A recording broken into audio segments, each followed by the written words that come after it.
رات خاصی بیت چکی تھی۔ میں ایک شادی کی تقریب سے لوٹ رہا تھا۔ مجھے رات کی شادیوں سے بڑی چڑ تھی، اس لیے میں شادی بیاہ کی تقریبات میں جانے سے گریز کرتا تھا۔ آج بھی میرا شادی کی تقریب میں شرکت کرنے کا موڈ نہیں تھا، لیکن ابا جان کی طبیعت اچانک خراب ہو جانے سے مجھے جانا پڑ گیا۔ شادی ہمارے قریبی رشتہ داروں میں تھی۔ رات کے 12:30 بج رہے تھے۔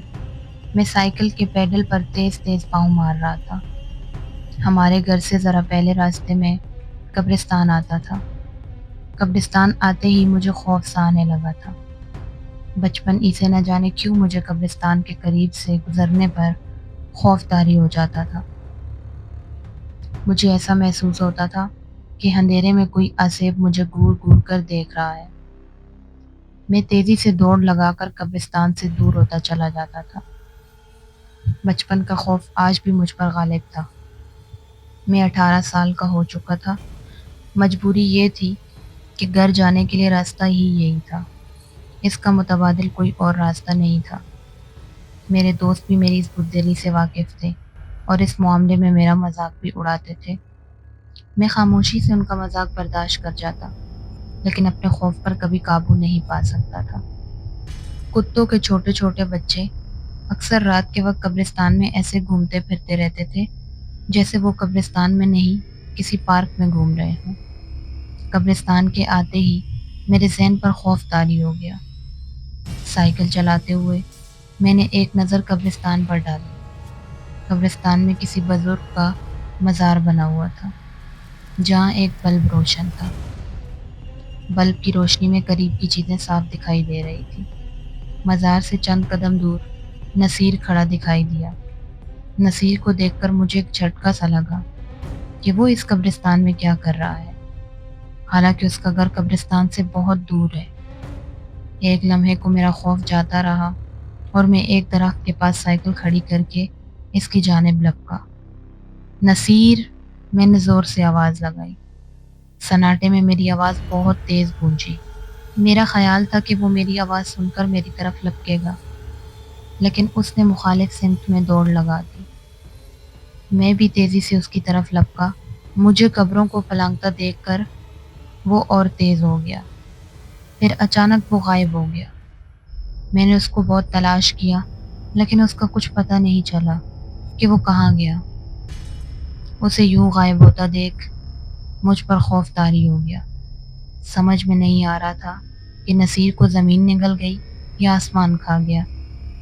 وہ قبرستان سے کیسے غائب ہو گیا؟ میرے بدن سے پسینے چھوٹ پڑے۔ میرے علاوہ اس وقت قبرستان میں کوئی اور نہیں تھا، اس لیے زیادہ خوف طاری تھا۔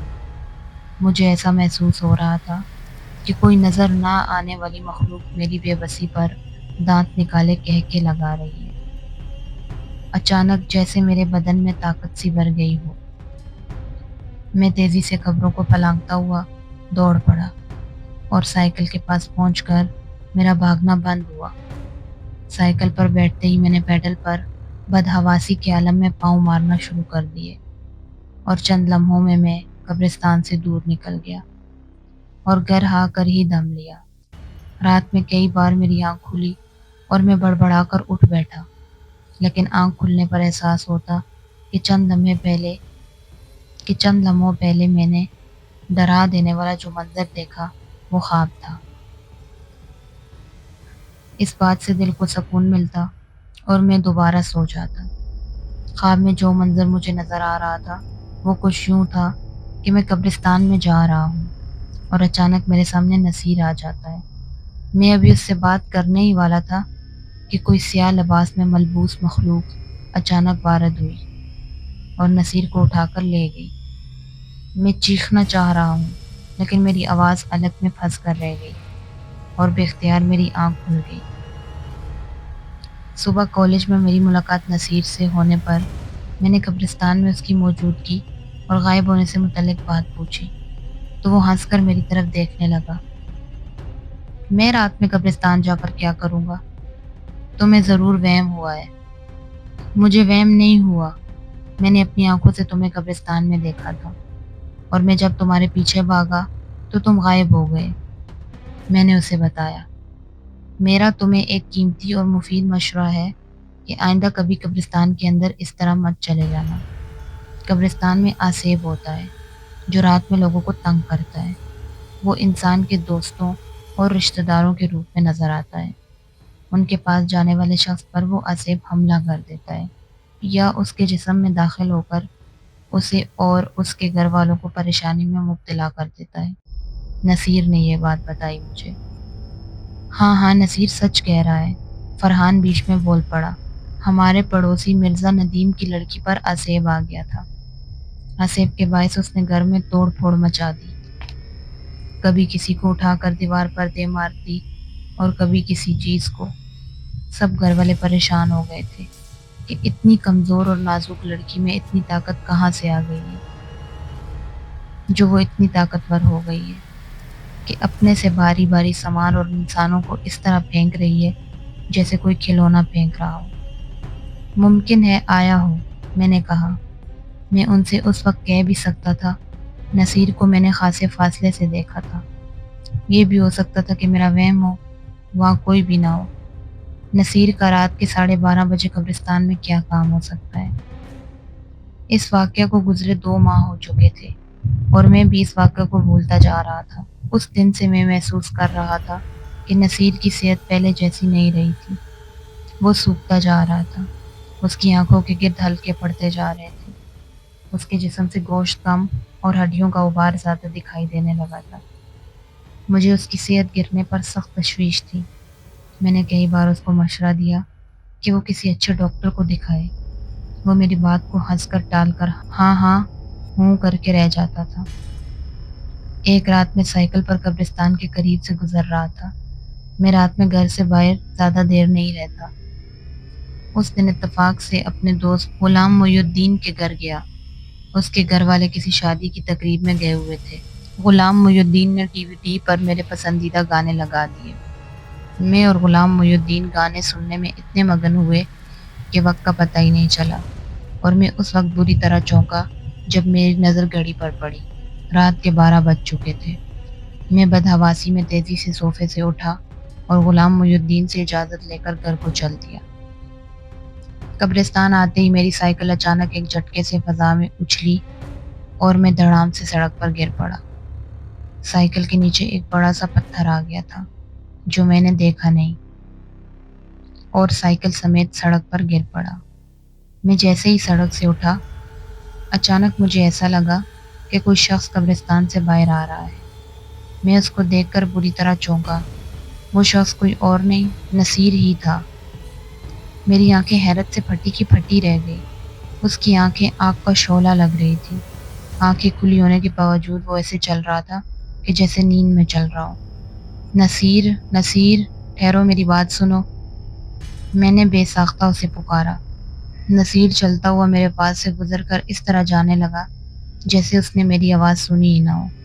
میں نے اس کا کاندھا پکڑ کر اس کو جھٹکا۔ وہ ایسے چونکا جیسے میں نے اسے نیند سے بیدار کر دیا۔ وہ غصے سے گور کر مجھے دیکھنے لگا۔ نصیر، ایسے کیا دیکھ رہے ہو؟ میں تمہارا دوست ہوں، میں نے اسے حیرت سے دیکھتے ہوئے کہا۔ زندگی چاہتا ہے تو فوراً میری نظروں سے دور ہو جا، ورنہ ابھی اور اسی وقت تجھے ختم کر دوں گا، نصیر نے عجیب نظروں سے اور غصے بھرے لہجے میں کہا۔ اس کی آواز مجھے بدلی بدلی سی لگ رہی تھی۔ ایسا محسوس ہو رہا تھا کہ کوئی بہت ہی بھاری بھرکم شخص بول رہا ہے۔ اس کی آواز سے بے اختیار مجھ پر کپ کپی سی طاری ہو گئی تھی۔ میں نے یہ بامشکل کانپتے ہاتھوں سے سائیکل کو پکڑا اور سوار ہو کر تیز رفتاری سے سائیکل کو بھگاتا ہوا آگے کو بڑھ گیا۔ پھر میں نے پلٹ کر بھی نہیں دیکھا۔ اس وقت میں بہت خوفزدہ تھا اور جلد سے جلد گھر جانا چاہتا تھا۔ وہ رات میری آنکھوں میں کٹی۔ رات بھر میں سکون کی نیند نہ سو سکا۔ بار بار آنکھ کھل جاتی تھی۔ نیند سے بیدار ہونے پر مجھے اپنا جسم گرم گرم لگ رہا تھا اور درد بھی کر رہا تھا۔ تمہیں تو سخت بخار ہے، امی جان نے میرے بستر سے اٹھنے پر میرے ماتھے پر ہاتھ لگایا۔ تم آرام کرو، آج کالج جانے کی کوئی ضرورت نہیں ہے۔ میں مشکل سے بستر سے اٹھا اور ہاتھ منہ دھو کر چائے اور پائے سے ناشتہ کیا۔ بخار کی گولی گھر میں موجود تھی۔ کھانے سے دوپہر تک بخار کا زور ٹوٹ گیا۔ اور میں خود کو ہلکا پھلکا محسوس کرنے لگا۔ البتہ بخار سے منہ کا ذائقہ کڑوا ہو گیا تھا۔ میں 2 دن تک کالج نہیں جا سکا۔ تیسرے دن کالج جانے پر پتہ چلا کہ نصیر بھی 2 دن سے نہیں آ رہا۔ میں اس رات کے واقعے سے ویسے بھی خوفزدہ تھا، اس لیے میں نے نصیر کے بارے میں کسی سے بھی ذکر نہیں کیا۔ میں نے نصیر کو کس حالت میں قبرستان سے نکلتے دیکھا تھا۔ اس واقعے کو 2 ماہ گزر گئے تھے، لیکن نصیر کالج نہیں آیا، اور نہ ہی میری ہمت ہوئی کہ اس سے ملاقات کرنے گھر جاؤں اور پوچھوں کہ وہ کالج کیوں نہیں آ رہا۔ ایک دن سر راہ نصیر کے چھوٹے بھائی نثار سے ملاقات ہو گئی۔ میں نے ہمت کر کے پوچھ ہی لیا، کیوں بھائی نثار، تمہارا بھائی کالج نہیں آ رہا؟ خیریت تو ہے؟ نصیر بھائی کی 2 ماہ سے طبیعت خراب ہے، وہ سوکھ کر ہڈیوں کا ڈھانچہ بن کر رہ گئے ہیں۔